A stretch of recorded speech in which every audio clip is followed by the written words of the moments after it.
Hi there, this is Spencer with Xima Software. Today's tutorial is going to discuss wallboards, specifically how to make them from scratch. So, first things first, let's go to Real-Time Wallboards. Then up here at the top right hand side, click New Wallboard. Now you'll notice that it produces a lot of different templates for us here.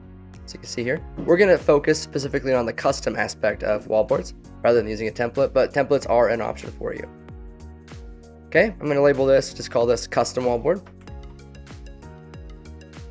Background image, I'm going to add one here. This is completely optional, up to you, but it really does add some pizzazz to your customization experience. So there's one that I had previously. I'll add that in here.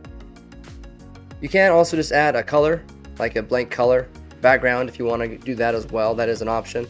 It's by default transparent. Okay, there we go. Once that's done, click apply. We can come in here and add different values or widgets, as we call them, on the right hand side.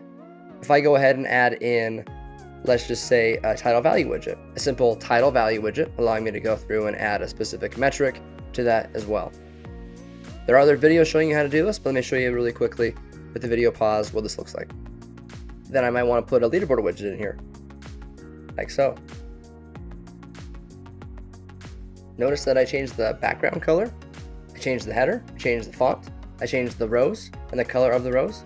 That's all options that you can do within the customization of the wallboard. Now there are other videos showing you how to do those specifically. To save time on the video, just wanted to show you the options that were available to you, but that's basically it.